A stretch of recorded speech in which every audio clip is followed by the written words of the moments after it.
সাহস আমার মেয়ের সাথে তুলনা দেয়? এই কিছুকে ছেলে হয়ে আমার মেয়ের সাথে তুলনা দিলে চলবে?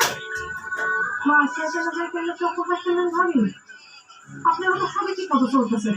আমার কোনো পড়াশোনার সময় আপনার কাছে টাকা নেই না, তারপর আপনি টাকা দিবেন না? ওই আপনার টাকা নাই, টাকা না থাকলে কোথা থেকে দিবেন? আরে চল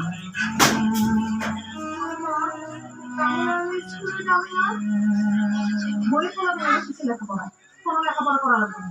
পড়ালেখা তো দূরের কথা, স্কুলে যাওয়া দূরের কথা, তুই পরে ভাত দিবি না কপালে দেখ। আমি পড়িনি, আব্বা না বলছে আমার অনেক সমস্যা, তখন আমার পুরো অভাব হলো। তোর আব্বা আসলে তোর আব্বার এসে স্কুলে বেতন দিতে পারবি, যা আমার সামনে থেকে।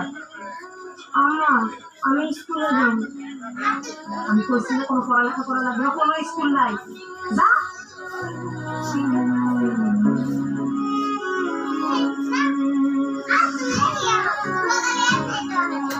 রিনা, রিনা মা, কই রে মা তুই?